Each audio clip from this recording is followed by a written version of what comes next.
پتہ یہ چلا میرے پیارے آقا صلی اللہ علیہ وسلم کے پیارے دیوانوں، نیکی انسان کے لیے بے پناہ ضروری ہے۔ صحابہ کرام نیکی کے معاملے میں دنیا سے آگے نکلا کرتے تھے اور لوگ نیکی کے معاملے میں صحابہ سے ہمیشہ پیچھے رہے، لیکن آج کی پوزیشن یہ ہے مسلمان کے اندر نیکیوں کی طرف ختم ہو گئی، نیکیوں کا جذبہ سخت پڑ گیا، نیکیوں کے معاملے میں محنت و مشقت ختم ہو گئی، بلکہ نیکی کو انسان کرنے کے سلسلے میں شرم اور جھجک محسوس کرتا دکھائی دیتا ہے۔ اب نیکی کیا ہے؟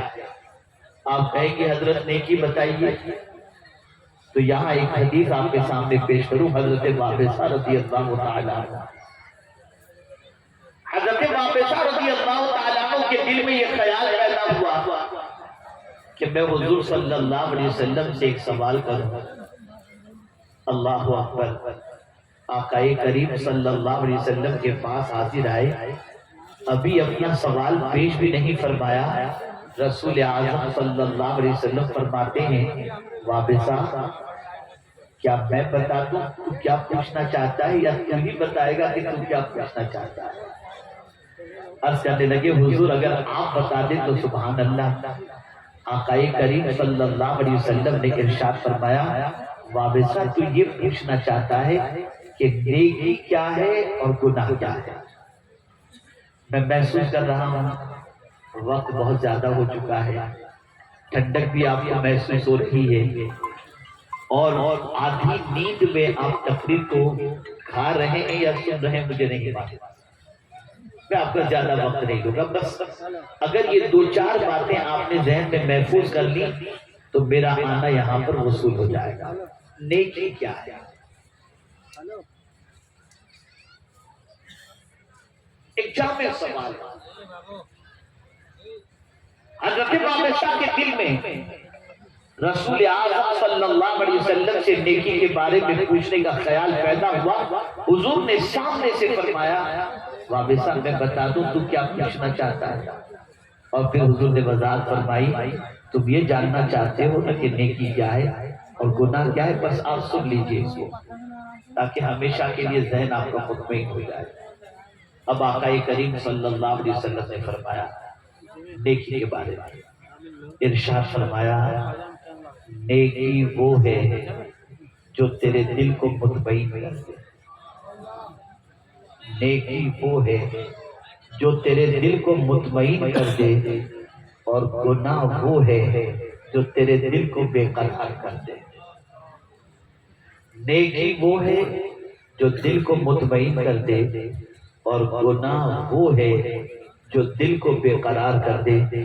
آج پتہ چلا ہماری بے قراری کی سب سے بڑی وجہ یہ ہے کہ نیکی سے رشتہ ختم ہو گیا، گناہ سے رشتہ بڑھ گیا۔ نیکی کبھی بھی انسان کو بے قرار نہیں کرتی، نیکی ہمیشہ طبیعت کے اندر سکون لے آتی ہے، نیکی ہمیشہ طبیعت میں اطمینان لے آتی ہے، نیکی ہمیشہ طبیعت کے اندر قرار لے آتی ہے۔ گناہ ہمیشہ انسان کو بے قرار کرتا ہے۔ آئیے میں سمجھاتا ہوا چلوں، ایک شخص بڑھاپے کی دہلیز پر پہنچ چکا، اب اس کا بچہ اپنے باپ کے سامنے زبان درازی کر رہا ہے، باپ کو گالیاں دے رہا ہے، باپ کو مار رہا ہے۔ اس وقت وہ باپ اپنے بیٹے کی حرکت کی بنیاد پر یہ کہتا ہوا دکھائی دے گا یہ شاید میرے جوانی کی گناہ کی سزا ہے جو آج میرے بیٹے کی طرف سے مجھے مل رہی ہے۔ ایک انسان پر جب استاد آنکھ پڑتی ہے تو انسان اپنے گناہوں کو یاد کرتا ہے، مصیبت آئی انسان کو گناہ یاد آئے، پریشانی آئی انسان کو گناہ یاد آئے۔ اسی طریقے سے میرے پیارے آقا صلی اللہ علیہ وسلم کے پیارے دیوانوں، جب انسان گناہ کرتا ہے اللہ اس کے دل سے سکون چھین لیتا ہے، اس کے دل سے قرار چھین لیتا ہے، اس کے دل سے اطمینان چھین لیتا ہے۔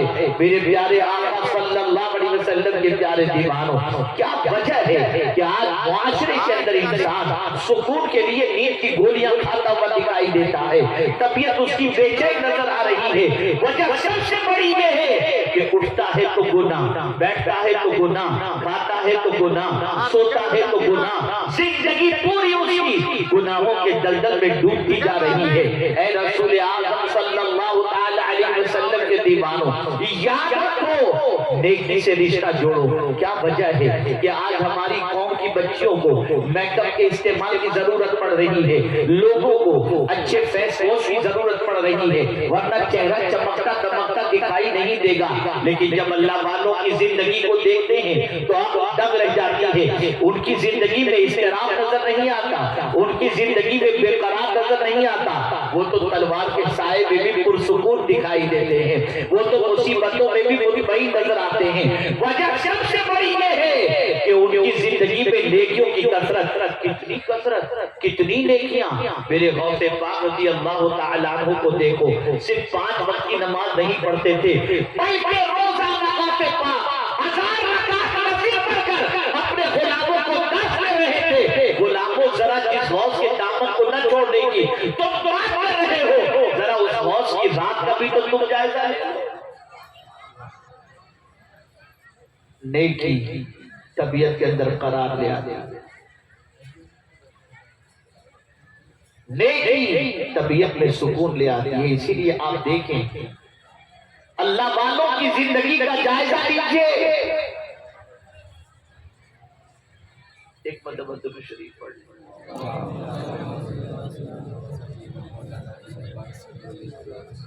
اللہم صلی علی سیدنا و مولانا محمد معدن الجود والکرم وآلہ وصحبہ وبارک وسلم۔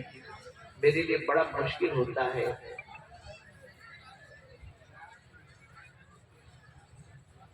یہ شور شرابے میں اللہ اور اس کے رسول کی باتوں کو آپ تک پہنچاتا ہے، اس لیے کہ جہاں اللہ اور اس کے رسول کے باتوں کی ارشادات کی قدر نہ ہو، وہاں سننے والوں کو یعنی جو توجہ نہیں دینا چاہتے ان کو گنہگار کر کے کوئی فائدہ نہیں۔ تھوڑا سا اچھا ٹھیک ہے، اچھا ٹھیک ہے۔ آپ جانتے ہیں قرآن میں وہ اسٹیج پر ہے، کیا نام ہے؟ یا ایھا الذین آمنوا لا تقولوا راعنا توحید آپ اسٹیج پر ہے، تھوڑا سا 10 جب رسول کچھ کہے تو غور کوئی سے اشارہ کرتے ہیں، سنو۔ ہم یہیں پر ہیں۔ ٹھیک تو آج رسول کی باتیں تمہیں سنائی جا رہی ہیں، تمہاری توجہ نہیں، حیرت ہو رہی ہے، تعجب ہو رہا ہے تھوڑا دیر سنیے نا، 10 منٹ اب۔ کہ جن کے قول کے حوالے سے قرآن یہ کہتا ہو کہ حضور اپنی مرضی سے کچھ نہیں کہتے، وہی کہتے ہیں جو اللہ عز و جل ان پر وحی فرماتا ہے۔ اچھا ٹھیک ہے، بس خیر زیادہ وقت لیے بغیر مختصر نیکی آپ اگر مطمئن ہونا چاہتے ہیں بس نیکی کریں، نیکی کرو گے اللہ اطمینان کی دولت عطا کرے گا، نیکی کرو گے اللہ سکون کی دولت عطا کرے گا، نیکی کرو گے اللہ عز و جل دنیا میں بھی سکون، قبر میں بھی سکون اور آخرت میں بھی سکون عطا فرمائے گا۔ کس طریقے سے؟ اگر قبر کے اندر آپ نے ہاتھ سے نیکی کی اور ہاتھ کی طرف سے عذاب کا فرشتہ آئے گا تو نیکی عذاب کے فرشتے اور ہاتھ کے درمیان آڑ بن جائے گی، اور اس کے بعد وہ نیکی عذاب کے فرشتے سے کہے گی چلو جاؤ، اس نے ہاتھوں سے نیکی کی تھی، میں وہ نیکی ہوں جو اس نے کیا تھا، اب اس کی طرف تمہیں پڑھنے نہیں دوں گی، چنانچہ عذاب کے فرشتے کو روانہ کر دیتی ہے۔ پیر کی طرف سے، پیٹھ کی طرف سے، چہرے کی طرف سے، جہاں جہاں سے بھی عذاب کا فرشتہ آئے گا، یہ نیکی کل بروز قیامت اور قبر کے اندر یہ نیکی کام آئے گی۔ میرے پیارے آقا صلی اللہ علیہ وسلم کے پیارے دیوانوں، اور جب کبھی اللہ نیکی کرنے کی توفیق عطا فرمائے تو نیکی کر کے خوش ہو جاؤ، نیکی کر کے فرحت محسوس کرو۔ یہ نہیں میں حج کے لیے گیا یا 10 لاکھ روپے نکل گئے میرے، یہ نیکی کر کے خوشی کی بات نہیں ہوئی۔ یہ سوچو اللہ نے دیا تھا، اس کی راہ میں میں نے خرچ کیا، اگر وہ قبول کر لے تو زندگی کے سارے گناہ میرے معاف ہو جائیں گے۔ طبیعت میں خوشی صرف حاجی لگانے سے کام نہیں چلے گا، بلکہ طبیعت کے اندر اس پیسے کے خرچ کے بعد، اس سفر کے بعد اپنے دل میں سکون محسوس کرو، اس لیے کہ نیکی کرنے کے بعد خوش ہونا یہ بے پناہ ضروری ہے۔ داڑھی رکھنے کے بعد آپ نے یہ سوچا مجھے نوکری اس لیے نہیں ملتی کہ میں نے داڑھی رکھی ہے، پتہ چلا داڑھی رکھ کے آپ افسردہ ہو، نہیں، نوکری ملے یا نہ ملے میں نے تو اپنے نبی کی سنت پر عمل کی ہے اور اللہ نے مجھے عمل کی توفیق عطا فرمائی، میں اس پر اللہ کا شکر ادا کرتا ہوں۔ یہ نیکی کر کے خوش ہونا یہ ایمان والے کی علامت ہے، اور گناہ کر کے اب بے چین ہو جاتا۔ میرے بھائیوں یہ سوال پوچھتا ہوں کہ میرے نوجوان جتنے بیٹھے ہزاروں کی تعداد کے اندر، کب گناہ کرنے کے بعد آپ کی رات کی نیند خراب ہو؟ کب گناہ کرنے کے بعد رات کو آپ مصلی بچھا کر اللہ کی بارگاہ میں ہوئے کہ مولا مجھے معاف کر؟ گناہ کرنے کے بعد آپ کی طبیعت کب بے چین ہے؟ بلکہ گناہ پر گناہ پر گناہ پر گناہ آدمی کرتا ہی جاتا ہے اور بس کوئی فکر۔ آپ جانتے ہیں ایک صحابی حضور کی بارگاہ میں حاضر آئے، عرض کرتے ہیں یا رسول اللہ صلی اللہ تعالی علیہ وسلم مجھ سے بہت سارے گناہ سرزد ہوئے، کیا میں توبہ کروں تو میرا مولا میری توبہ قبول فرمائے گا؟ آقا کریم صلی اللہ علیہ وسلم نے فرمایا ہاں، اللہ عز و جل تواب الرحیم ہے، سچے دل سے توبہ کرو گے اللہ قبول فرما لے گا۔ اب جو بات انہوں نے کہی سنیے، عرض کرتے ہیں یا رسول اللہ صلی اللہ تعالی علیہ وسلم کیا گناہ کرتے ہوئے میرے مولا نے مجھے دیکھ لیا ہے؟ سرکار نے فرمایا ہاں، اتنا سننا تھا بے چین ہوئے، چیخ ماری اور ان کے اوپر پرواز کر گئے۔ آپ جانتے ہو گناہ کی سزا؟ دو گناہوں کا تذکرہ اور اس کی سزا بتا کر اپنی گفتگو کو ختم کرتا ہوں۔ بڑی بے فکری کے ساتھ اور بڑے مزے لے کر آدمی راہ چلتی ہوئی لڑکیوں کو تانتے ہیں اور اس گناہ کے اندر گرفتار ہے۔ آقا کریم صلی اللہ علیہ وسلم نے ارشاد فرمایا جو شخص جان بوجھ کر کے کسی غیر محرم کو دیکھتا ہے، آپ جانتے ہیں کل بروز قیامت اس کی آنکھ میں جہنم کی سلاخیں ڈالی جائیں گی، جہنم کی سلاخیں۔ اور جو شخص کان سے گانے سنتا ہے، رسول اعظم صلی اللہ علیہ وسلم نے فرمایا اس کے کان میں جہنم کا پگھلا ہوا سیسا اس کے کان کے اندر ڈالا جائے گا۔ میں آپ سے پوچھنا چاہتا ہوں کیا یہ عذاب برداشت کرنے کی طاقت ہے؟ اور اگر نہیں تو میرے پیارے آقا صلی اللہ تعالی علیہ وسلم کے پیارے دیوانوں، گناہ سے رشتہ توڑو اور نیکیوں سے رشتہ جوڑو۔ اگر نیکی سے تم نے رشتہ جوڑ لیا تو غربت کے زمانے میں بھی اللہ تمہیں اطمینان کی دولت عطا فرمائے گا۔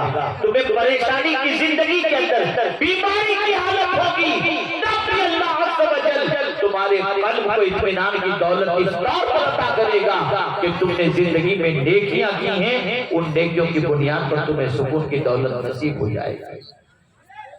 نیکی کرو اور گناہ سے رشتہ توڑو۔ نیکی انسان کو سکون عطا کرتی ہے اور گناہ انسان کو بے چین کرتا ہے۔ پوری دنیا کا انسان اس لیے بے چین ہے کہ آج گناہ کی بھاتیوں میں بھٹک رہا ہے، گناہوں کے دلدل میں ڈوبا ہوا ہے۔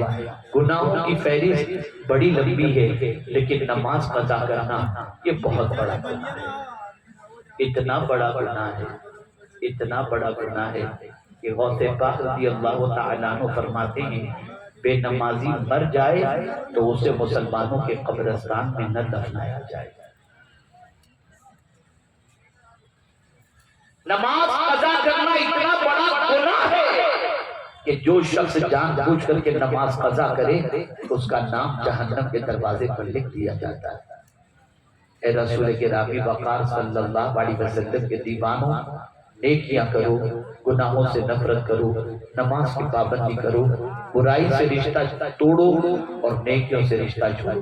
اللہ رب العزت جل جلالہ آقا کریم رؤوف الرحیم علیہ التحیۃ والتسلیم کے صدق و طفیل مجھے آپ کو سب کو قرآن و حدیث پر عمل کی توفیق نصیب فرمائے اور تعلیمات نبویہ پر عمل کرتے ہوئے زندگی گزارنے کی توفیق نصیب فرمائے۔ وما علینا الا البلاغ المبین۔ السلام علیکم ورحمۃ اللہ وبرکاتہ۔